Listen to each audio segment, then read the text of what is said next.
conocido de asma bronquial es que es una enfermedad inflamatoria crónica de las vías respiratorias, en cuya patogenia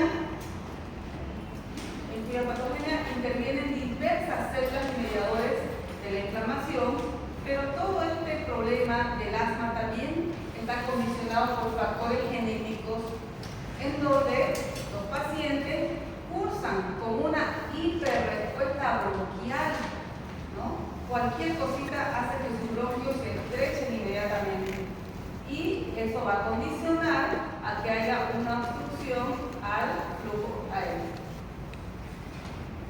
Bien, aquí tenemos otro cuadro donde tenemos distintos conceptos: enfermedad inflamatoria crónica de las vías respiratorias. Otros lo catalogan como un estado patológico caracterizado por episodios intermitentes de disnea paroxística. Entonces aquí ya en este segundo concepto estamos viendo cuál sería su síntoma cardinal. ¿Cuál es? La disnea paroxística. Y está producida por un aumento en la respuesta al árbol traqueobronquial por múltiples estímulos. Si nos vemos un poquito en la epidemiología, pueden ver que es una enfermedad crónica más prevalente del mundo a nivel de lo que son enfermedades respiratorias, ¿no? O sea, si hablamos de problemas pulmonares, asma, tuberculosis, EPOC, ¿no? Ahí, sobre todo asma. Afecta a 300 millones de personas en el mundo y sobre todo lo observamos más en países industrializados, pero pues ahora ya no estamos tanto con ese concepto, ¿no? Porque han visto cómo se levanta uno en la mañana, siguen viendo la marea, ¿no? Y no es tanto por la industria, ¿no? Es por la quemación que estamos sufriendo.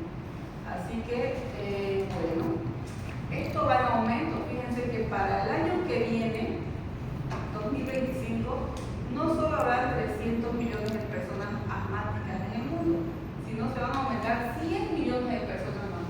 Y yo diría que como estas estadísticas son sacadas de hace 4 años, del 2020, capaz que no sean 400 millones, ¿no? Porque esto de la deforestación y de la quema no solo está afectando a este país, ¿no? ¿A qué otros países más está afectando la quema de los bosques? Brasil. La Amazonía, que es el jardín del mundo, que uno le llama, ¿no? Está siendo quemado. Entonces yo pienso que estas estadísticas van a variar, no van a ser solo 400, sino más todavía. En la infancia los más afectados son los hombres, los varoncitos, ¿no? Pero a medida que vamos haciéndonos adultos, eso ya no tiene significancia. Es un neumático tanto como por hombre o por mujer, lo mismo. Y en este cuadrito podemos ver la etiología, ¿no? Hay características genéticas que tienen estos pacientes atribuidas a un gen, por lo cual son asmáticos, ¿ya? Pero también está condicionada a la exposición ocupacional.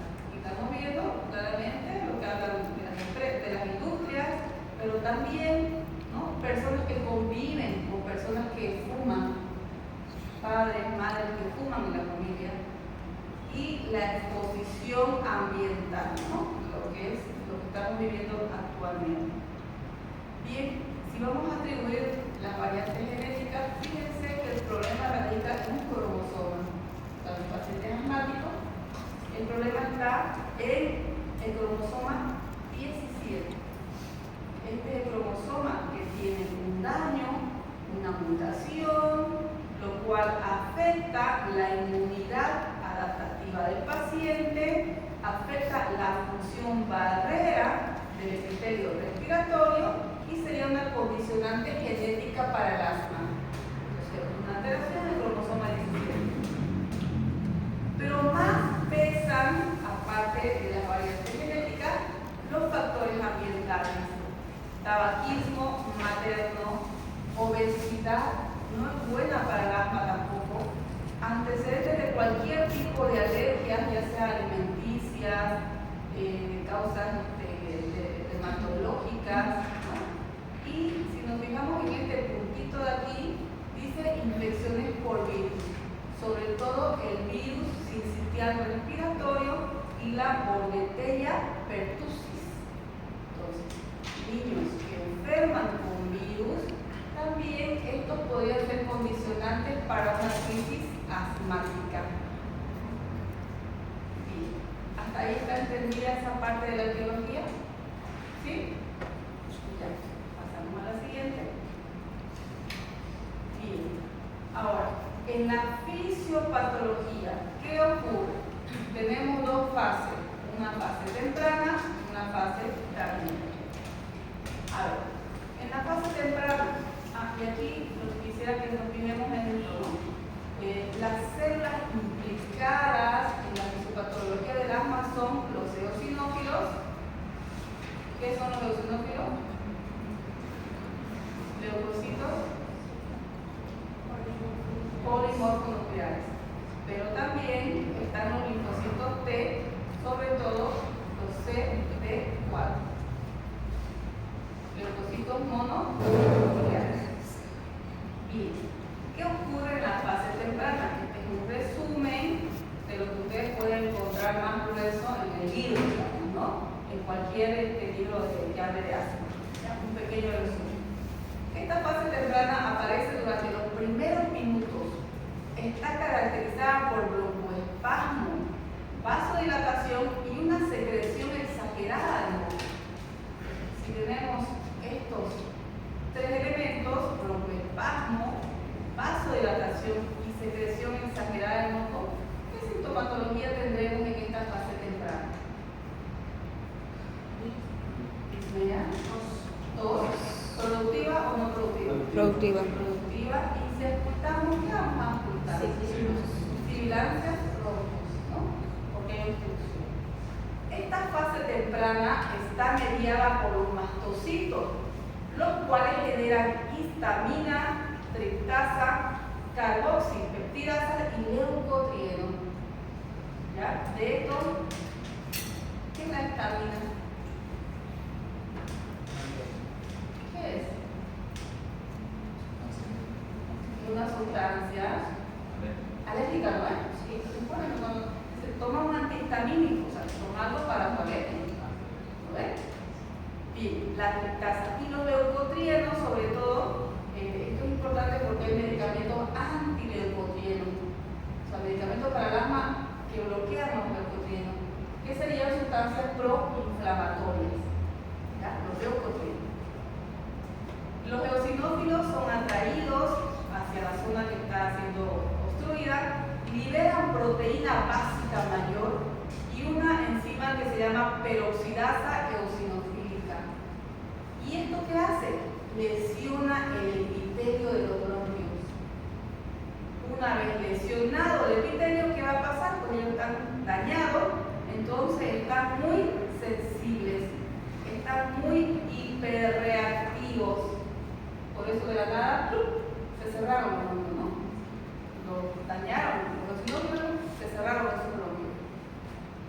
También se producen linfocitos T, CD4 y otra sustancia que se llama factor activador de plaquetas, que estos atraen más eosinófilos, más neutrófilos y macrófagos, así como factores de crecimiento A y B, que estimulan la producción de colágeno por el fibroblasto.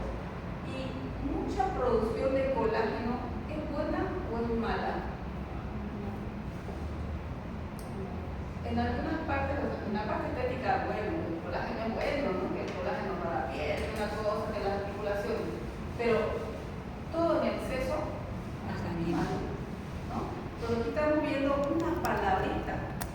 El colágeno hace que se formen más fibroblastos, celulitas que segregan fibrosis, ¿no? O sea, que van a inducir a más fibrosis en el paciente.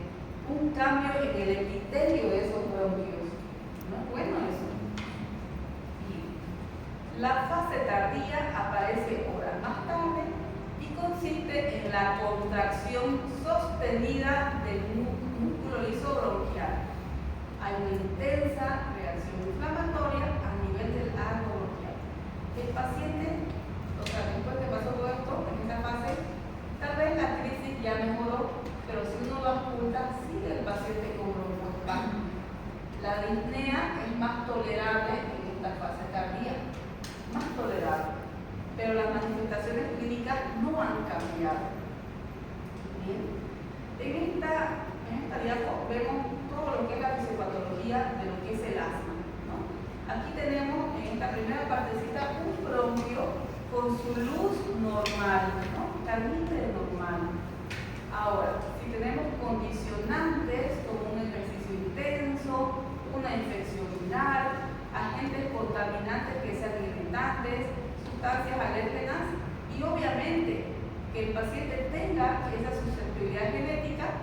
¿Cuál era el problemita ahí? ¿Qué cromosoma era? El cromosoma 17. Que ese gen esté mutado, ¿no? Y también que se meta ahí la histamina, ¿no? La histamina, la cual sale, ¿no? De los mastocitos. ¿Qué va a empezar a pasar?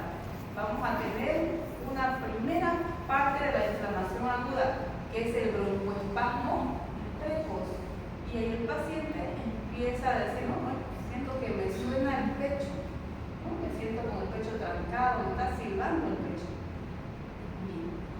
Van pasando las horas y por los días, y el paciente, bueno, de esta fase precoz, ¿no? Sigue con su broncoespasmo tardío. Y aquí que vamos viendo, ¿no? Que en esta luz del vaso que sigue estrecha, se van agregando otras sustancias porque siguen provocando la inflamación. ¿Cuáles son? Los leucotrienos, las prostaglandinas y los tromboxanos, induciendo a más broncoespasmo. Fíjense que si las manifestaciones clínicas van a ser tos, sibilancias y disnea. El tiempo va pasando y esto lleva a una inflamación crónica, en donde el paciente siempre va a estar con su broncoespasmo porque la luz de su bronquio está estrecha. Siguen acumulándose eosinófilos, neutrófilos, monocitos, sigue habiendo hiperreactividad bronquial, y si nosotros no hacemos un buen tratamiento, inicia esta fase, que es la fase de remodelado. Pero claro, para nosotros el término remodelar es bueno, ¿no? O sea, es bueno remodelar una cosa, es bueno cambiar. Pero aquí el cambio no va para algo bueno, sino para algo negativo. ¿Por qué? Porque como decíamos, ¿qué se agregan sobre todo aquí en esta parte? Fibroblastos. Van induciendo a que ese tejido se vuelva duro, ¿no? Se vuelva fibrótico, y a la larga nuestro paciente va a tener disminución de la capacidad pulmonar, es decir, quedando ya o siendo catalogado como un paciente EPOC, que es lo que va a venir en las siguientes clases. EPOC, enfermedad pulmonar obstructiva crónica. Bien, factores desencadenantes es lo mismo que hemos hablado, chicos, solo que aquí vamos a aumentar bien, por ejemplo, cambio de clima. Sabemos que en invierno más crisis asmática, lo mismo que en la primavera, ¿no? Muchas plantitas, mucho polen, asma. Fármacos que inducen a una crisis asmática, ácido acetil salicílico, los AINES, beta bloqueantes orales, carvedilol, propanolol, no son buenos, ¿ya? Aditivos en alimentos, colorantes, sustancias que hacen que los medicamentos perduren, todo lo que es enlatado, muy bueno también para los alérgicos o los asmáticos, ¿no? Atún, sardinas, mermeladas que vienen en conservas, no es bueno. También el estrés, factores laborales, es decir, que trabaje en una zona donde tal vez hay mucho, no sé, un agricultor que está expuesto a los pesticidas, una persona que trabaja en minería, una persona que es artesana, entonces, o carpintero, entonces obviamente tiene ese factor que puede desencadenar. Y lo que hablábamos hace ratito de remodelación es esto, ¿no? Que para nosotros el término es bueno remodelar, pero a nivel de lo que son los bronquios, eso no es bueno, no va a traer nada bueno.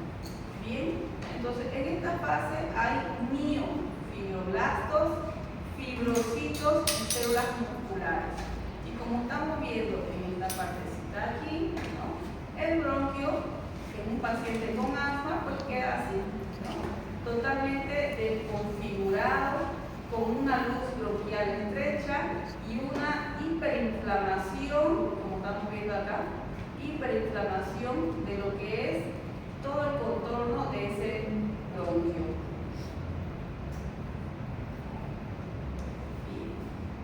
Esto es importante, ¿ya? Esta es la clasificación mundial del asma. Tenemos de acuerdo a su etiología y de acuerdo a su grado de severidad.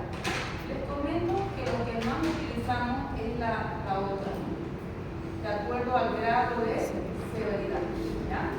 Y entonces, si nosotros vamos a clasificar el asma de acuerdo a su severidad, tenemos dos grupos: asma persistente y asma intermitente.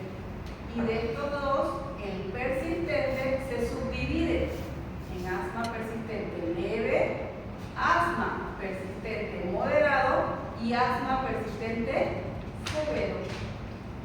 Si ustedes tuvieran que catalogar a un paciente de acuerdo a su pronóstico, ¿cuál sería el más aceptable o el mejor pronóstico para el paciente? ¿Persistente o intermitente? Intermitente, porque significa que el paciente de vez en cuando tiene su crisis asmática. En cambio, el persistente prácticamente vive con asma, vive con broncoespasmo. ¿Ya? ¿Está entendida esta parte? ¿Sí? ¿Preguntas? ¿Se entiende? Ya, vamos. En esta clasificación, todos, fíjense, de acuerdo a su severidad, dijimos leve, ¿no? Perdón, leve, persistente moderado y severo. En el intermitente podríamos catalogarlo, ¿no? En el intermitente podríamos catalogarlo como una forma leve de severidad. ¿Por qué? Porque el paciente tiene a la semana menos de 2 veces a la semana los síntomas o las crisis, ¿ya? Menos de 2 veces a la semana, es decir, tal vez una vez a la semana le da su broncoespasmo, utiliza su inhalador y se acabó el problema. No necesita más, ¿ya?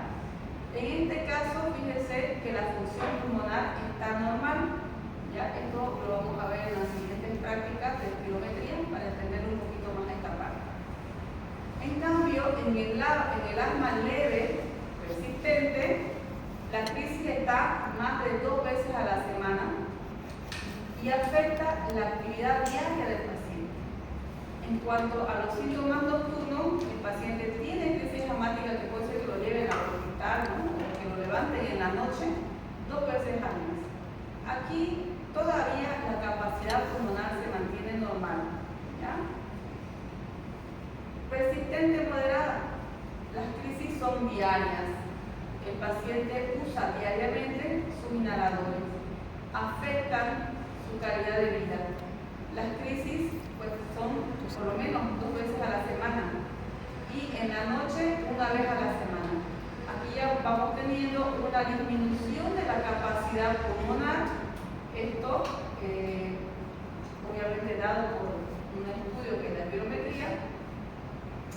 Y en el asma persistente severo, fíjense que las crisis son continuas, el paciente siempre está mal, ¿no?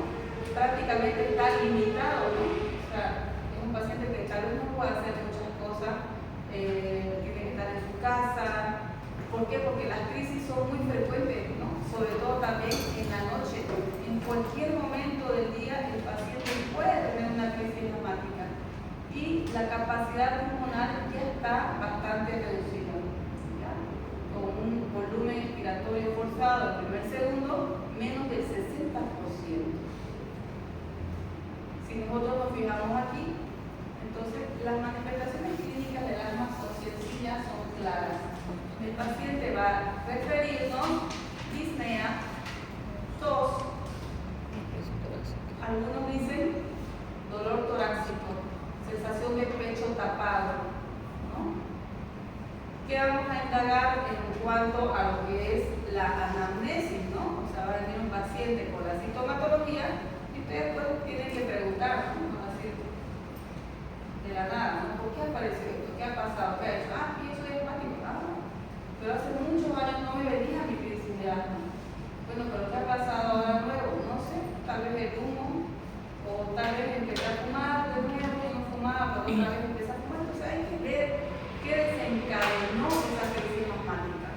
¿Ya? Si nosotros nos fijamos en el examen físico, vamos a tener unas manifestaciones variables, dependiendo de la falta de aire.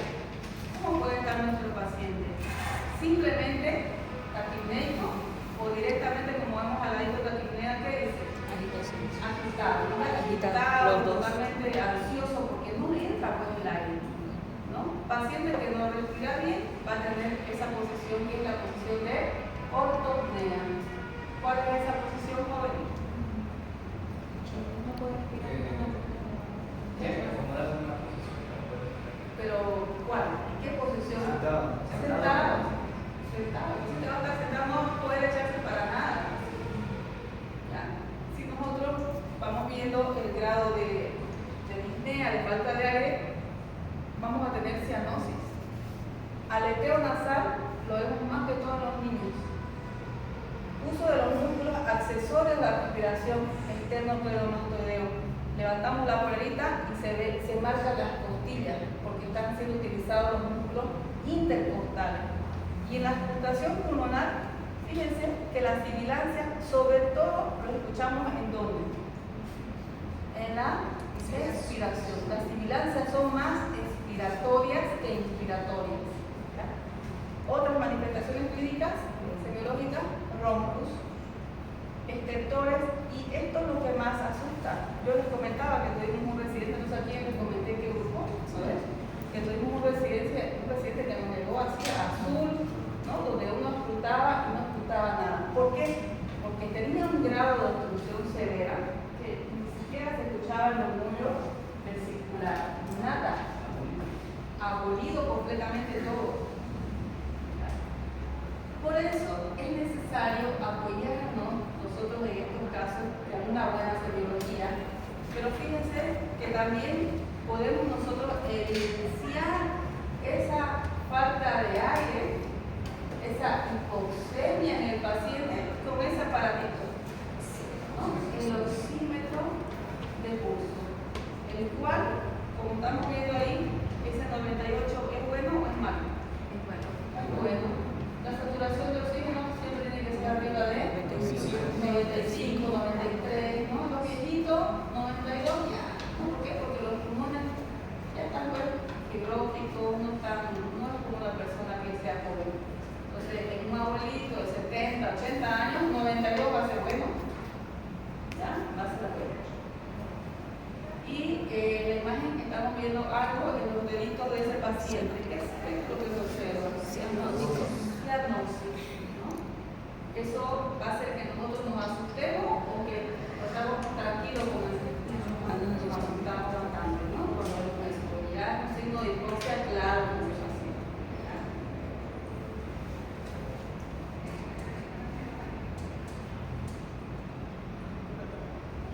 Esta universidad está creciendo, ¿cómo va a ser cada año? Va a ser el campo bien lleno. Más a ver todos, vamos a tener que solicitar, ¿qué se llama? Asesor. Porque ya están habilitando los autorizadores.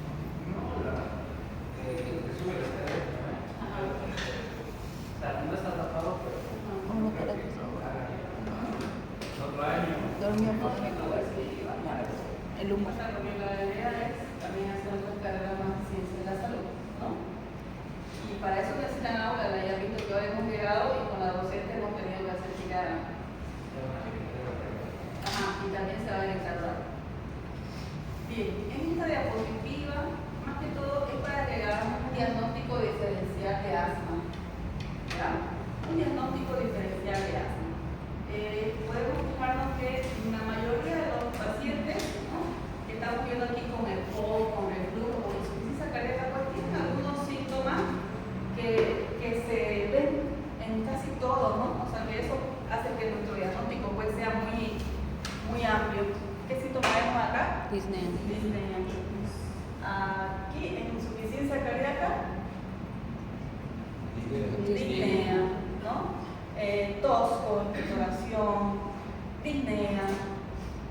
seca, aunque en el asma hay más tos con flema, ¿ya? Es más tos productivo. Bien. Entonces, los síntomas, pues, para hacer un diagnóstico diferencial, el síntoma cardinal del asma es la disnea, y vemos que muchas patologías tienen ese síntoma. Pero ¿cómo harían ustedes un diagnóstico, digamos, entre asma e insuficiencia cardíaca? En vez de ser, están llevando cardio, ¿no? ¿Qué tiene la insuficiencia cardíaca? Que va a ser diferente en un paciente que tenga asma. Hagamos un diagnóstico diferencial. Edema, chicos. ¿No? El paciente asmático no tiene por qué tener edema. Tiene aquí impugnación yugular. Reflejo patriocular. Aquí, tal vez al palpar, hepato. La semiología nos va a indicar, no mi mamá, un paciente con un edema agudo del pulmón porque tiene una insuficiencia cardíaca. ¿Ya? Entonces, eso de hacer el diagnóstico diferencial ya depende de su semiología, ¿no? Para que ustedes hagan un diagnóstico diferencial. En tuberculosis, es un cuadro inflamatorio, pero infeccioso. A ver, Por un solo en tuberculosis va a haber todo, disnea, sino que va a haber fiebre, pérdida de peso, repentino, ¿no? Que no va a tener un paciente con asma. Entonces ahí uno va haciendo descartando otros diagnósticos. Bien. Entonces, una vez que nosotros hemos hecho nuestro diagnóstico diferencial de acuerdo a la historia clínica o a la semiología, vamos a pedir otros estudios complementarios. Para esta patología no hay un gol estándar, no hay un diagnóstico específico para asma. Vamos a hacer un laboratorio en donde en el hemograma lo que más llama la atención es el aumento de los eosinófilos, ¿no? ¿Por qué? Porque estamos con un cuadro alérgico, un cuadro atópico. ¿Ya? Vamos a pedir cultivo de secreción bronquial para tal vez aislar alguna bacteria que esté sobreagregada ahí. Imagenología. Podemos ayudarnos con una radiografía o una tomografía, que a veces no vamos a ver nada. A veces no hay nada. Pero sí lo que apoya nuestro diagnóstico, más que todo para ver la capacidad del pulmón, es realizar espirometría con pruebas de broncodilatación.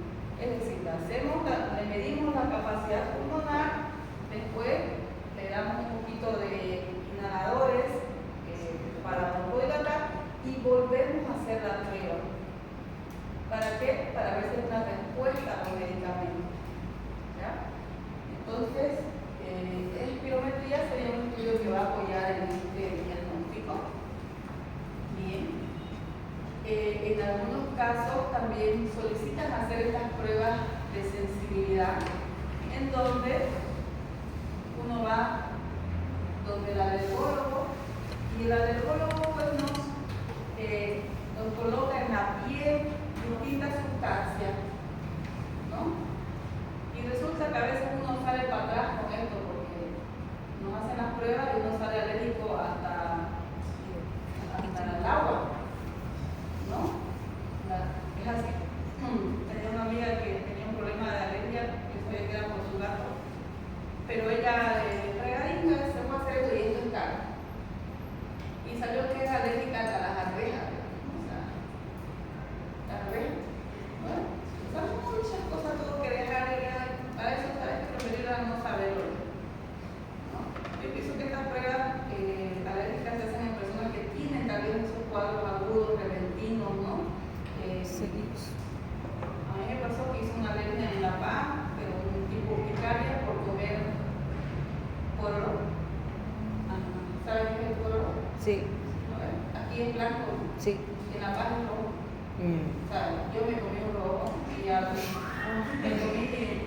mi bolsita ahí, ¿no? El rojo, y cuando lo probé, empecé con el prurito. Ajá, empecé con el prurito por todo lado, cuando lo probé con un poco urticaria, al hospital. ¿No? Entonces, no es que todas las comidas sean malas, ¿no? Tal vez el colorante que utilizaron ahí algo que picó el foco, algo que condicionó a que haga una reacción urticariforme, ¿no? Desde ahí me cuido con comer algunas cositas que tienen colorante, sobre todo bien. Entonces, en la radiografía, lo que vamos a observar, tal vez van a ser unos pulmones hiperinsuflados. Como vemos ahí, ¿no ves? Esos pulmones están muy radiolúcidos, ¿no? Muy negros. ¿Por qué? Porque están llenitos de aire ahí, pero fíjense algo que me interesa aquí en esto. Las costillas, jóvenes, yo sé que no es buena la imagen, pero las costillas no las ven muy horizontalizadas. Las costillitas deberían ser un poquito más oblicuas. Entonces, en los pacientes que tienen asma de larga data, ¿no? Las costillas se van haciendo horizontales. La caja torácica se va haciendo un poquito más. A la larga se hacen todas en tonel, no se acuerdan ustedes de biología, ¿no? Sí, el diámetro es más ancho y las costillas se van haciendo más horizontales que oblicuas. ¿Sí? Esa es una característica. Es un color de fisematoso. Exactamente. A la larga van a hacer eso. Paciente con enfisema pulmonar. Esto ya lo vimos. Prueba de función pulmonar. Hay un aparatito que se llama prueba de pico flujo. A ver si lo podemos hacer en la práctica. El problema es la boquilla, que antes uno podía sacar y lavarla, ¿no? Pero después del COVID todo hay que reutilizar. Si consigo que me regalen aquí unas boquillas que son descartables, podemos hacer eso en la práctica, de hacer la prueba de pico flujo. ¿Ya?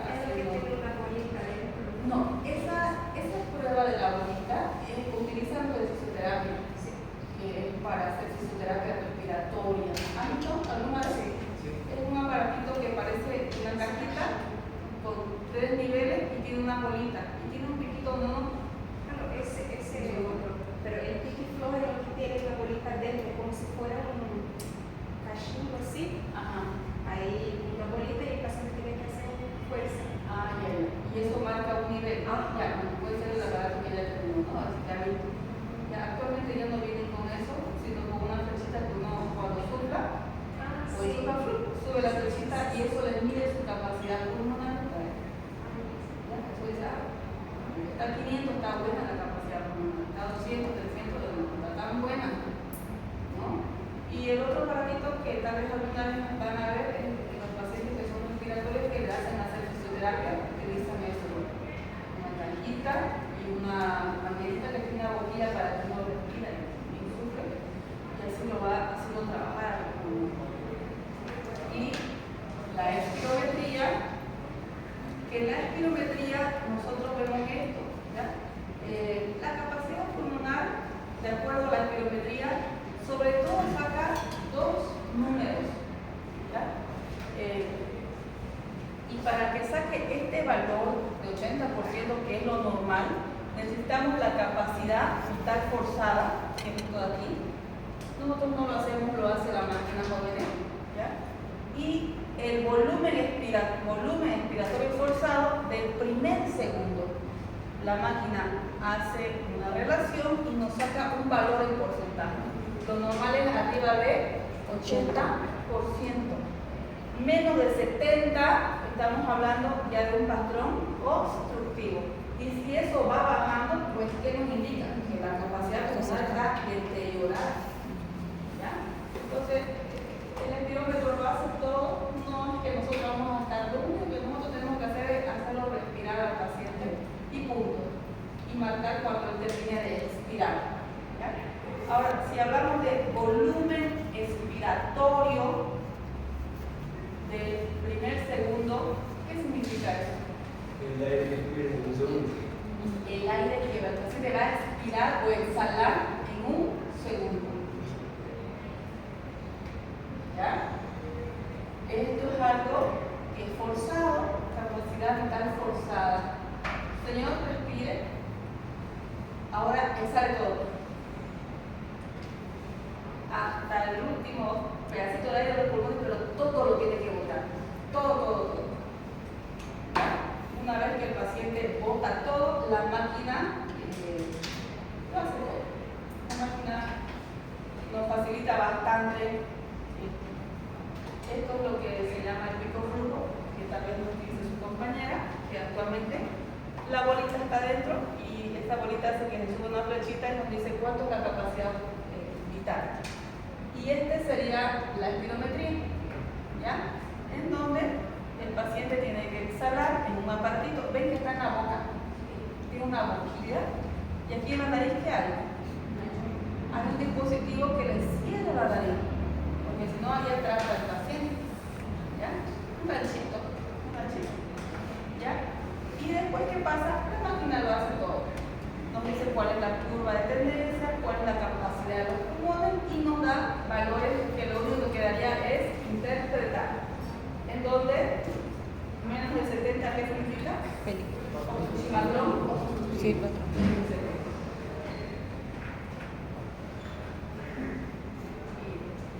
Tratamiento. Vamos al tratamiento del asma, en donde, no sé por qué ya lo habían alumno. Pienso que son al menos 8 minutos. 9 minutos. Bien, vamos a ver que es necesario tratamiento no farmacológico y farmacológico. ¿Ya? En el no farmacológico hay que hacer hincapié en los factores que se encargan del asma. Doctora, mi hija de 2 añitos es asmática. Bueno, ¿tiene perrito? Ah, sí, tengo 3 gatos en mi casa. ¿Es bueno? Muy bueno. Lastimosamente esas mascotitas van a tener que irse. ¿Lo ven? Van a tener que irse. A veces se han encontrado casos hasta que un determinado perfume, o en muchas casas hacemos también esto de poner los aromatizantes, ¿no? En donde no era asmático el niño y empezó a hacer crisis, pues había sido el aromatizante que chuleteaba la noche, ¿no? Pequeñas cosas que uno piensa que no son complicadas, pues resulta que fueron desencadenantes para el humano. Indagar en alguien que no haya tenido crisis de asma nunca, ¿qué es lo que ha pasado? ¿Qué cambio ha habido en su vida, en su casa, en su hogar, lo que sea? Y de ahí va a ver su factor condicionante. ¿Ya? Y entonces, algo importante, fíjense, vacunación. La persona que es asmática tiene que hacerse vacunar para la influenza, para el neumococo y algo más. ¿Qué pasó en el 2020? El COVID. También para el COVID. De esa manera están protegidos. Hay que hacer ejercicio de acuerdo a su capacidad pulmonar, llevar un estilo de vida saludable y evitar el tabaco. ¿No? De nada sirve que nosotros en una casa a un niño le demos cualquier medicamento de última línea si el papá sigue fumando en su casa, si el abuelito sigue fumando en la casa. Bien, no vamos a hacer nada si no evitamos esos agentes desencadenantes. Ahora, la parte de farmacología, vamos a tener medicamentos controladores, medicamentos de rescate y terapias extraordinarias. En una crisis asmática, ¿cuál de estos 3 grupos ustedes utilizarían? De rescate. De rescate, o sea, necesitamos sacarlo rápido del asma. Entonces, aquí vamos a necesitar, sobre todo, beta 2, el salbutamol. Pero dijimos que el salbutamol, ¿qué provocaba? Mucha taquicardia. Podemos optar por el levosalbutamol. Ahora, en un paciente que ya es asmático, que hay que solo mantener su tratamiento, vamos a utilizar corticoides inhalados o también agonistas beta 2 adrenérgicos, pero de acción prolongada. Y en las prácticas les mostré un mito que era el salmeterol. ¿No? Y obviamente corticoides, budesonida, fluticasona, diclometasona. Enseguida lo vemos. Terapias extraordinarias van a ser aplicadas a pacientes que son asmáticos ya de larga data, que tienen asma persistente grave y Aquí tenemos un medicamento que es el iotropio. ¿Ya? ¿Se acuerdan que era una que iba en el aerolízer? Ese es el iotropio. ¿Ya? Anticuerpos monoclonales que actúan contra la inmunoglobulina E, la parte de las alergias, ¿no? Anticuerpos monoclonales, pero eso es caro. Es caro. Y también fármacos que bloquean a las interleucinas o los leucotrienos. Aquí tenemos los broncodilatadores de acción corta, ¿no? Que serían los beta-2 agonérgicos, de acción prolongada, los anticolinérgicos. Fíjense que en el grupo de abajo, con el efecto antiinflamatorio, están los corticoides, ¿no? Y lo hablamos en la práctica, los corticoides, ¿por qué? Porque tienen ese efecto antiinflamatorio, supresor inmunomodulador.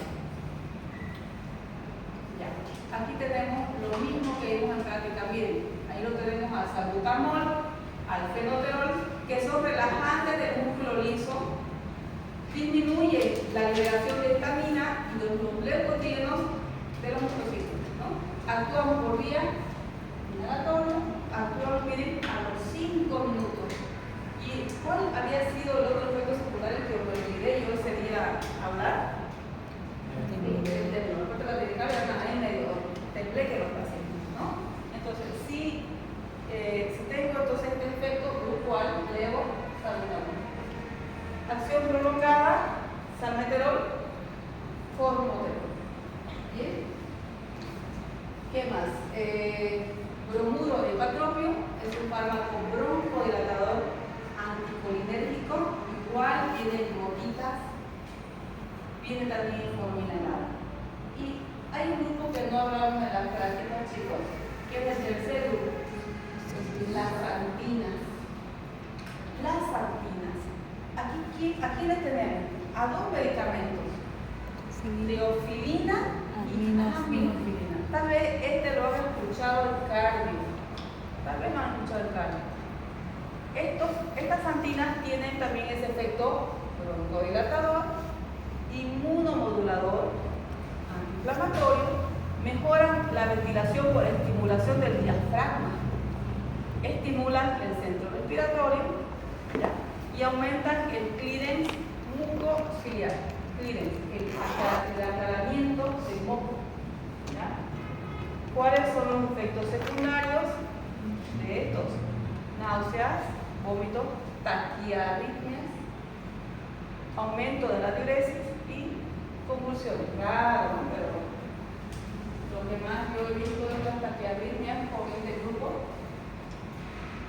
pero lo hemos llegado a utilizar a veces en pacientes que vienen con crisis reumática severa y con reviente combinada, y le ponemos eso en suero. ¿Ya? La aminofilina, sobre todo, viene en una ampollita.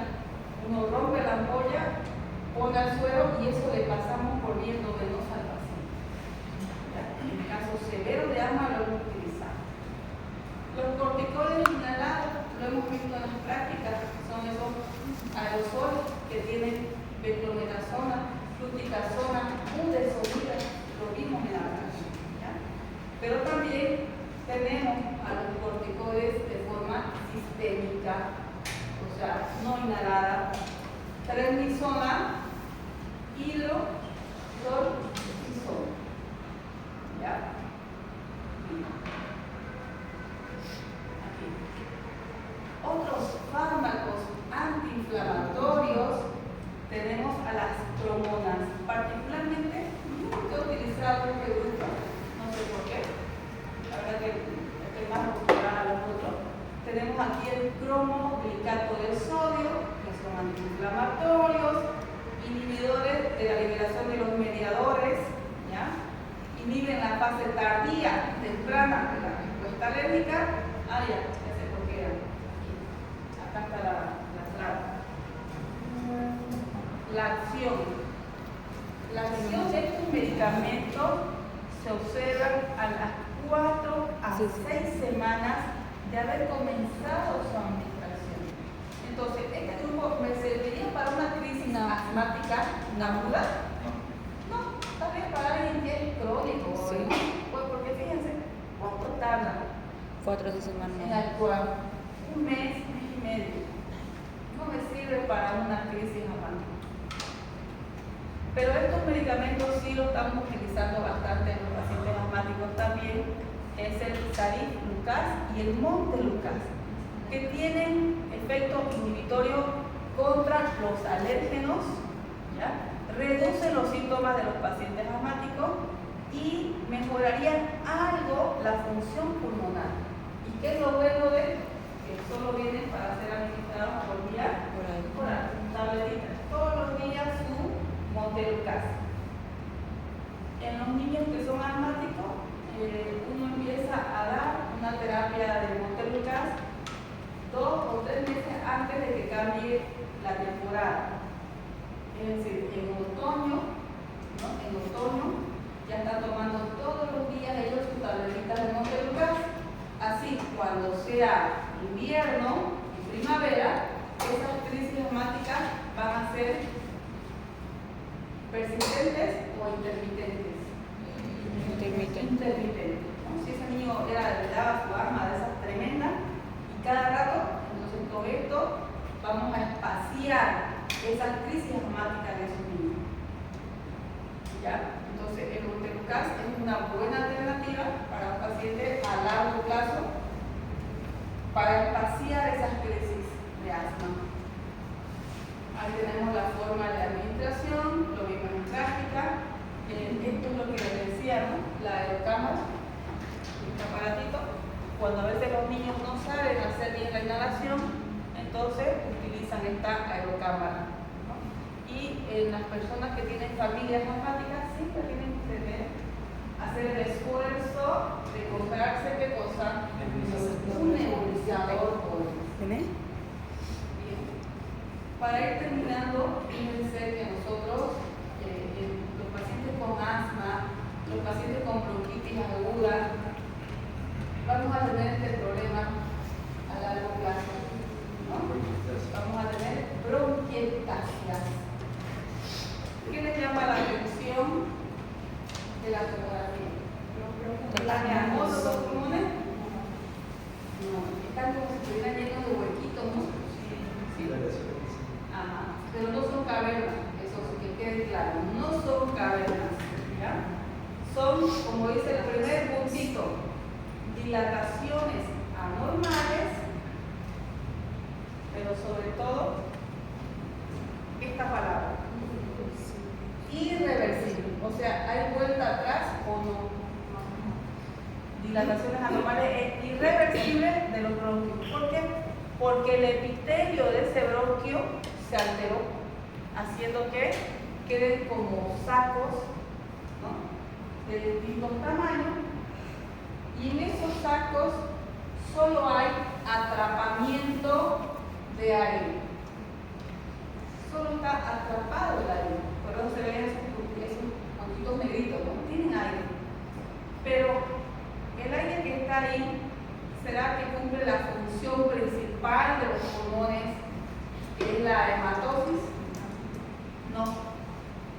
Simplemente es un atrapamiento aéreo que se hace por estas bronquitas.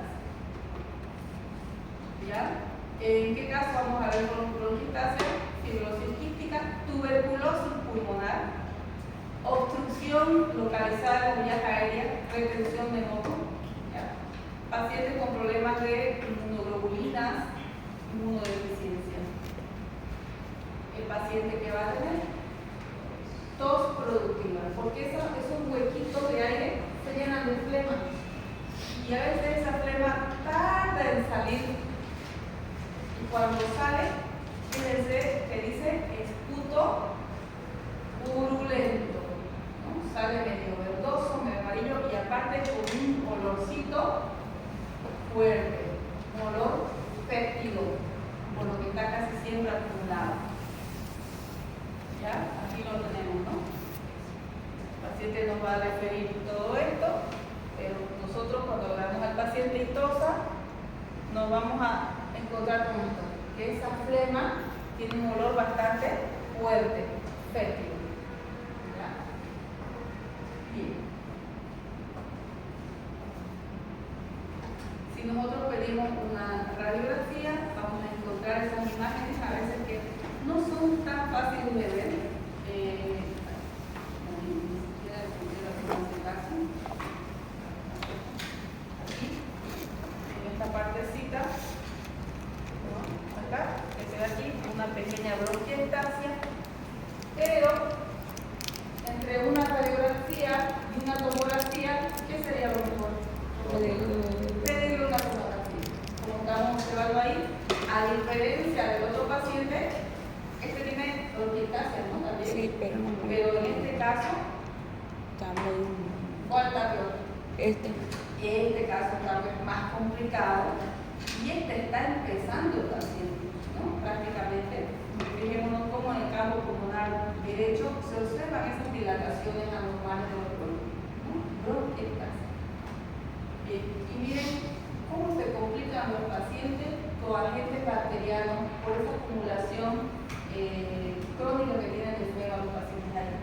Haemophilus influenza, Pseudomonas Streptococcus pneumoniae, Staphylococcus aureus y Mycobacterias no tuberculosas.